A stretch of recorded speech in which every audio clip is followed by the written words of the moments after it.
మాకైతే తెలియదు సార్. సరే ఆమె సంగతి వదిలేను కానీ నేను అట్లా చేయా. మీ ఇంట్లో ఎవరన్నా చదువుకున్న పిల్లలు ఉంటే పంపించండి, నేను ఫ్రీగా ట్యూషన్ చెప్తా. మా తమ్ముడు ఉన్నాడు పంపిస్తా కానీ ఏడుంటాను సార్.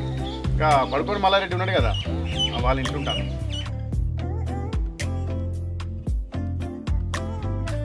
అరే రాజు, ఈసారి ఎవరు? మన పొలాలకు ట్యూషన్ చెప్పడానికి వచ్చిన కొత్త సారు. అవునారా? నమస్తే సార్.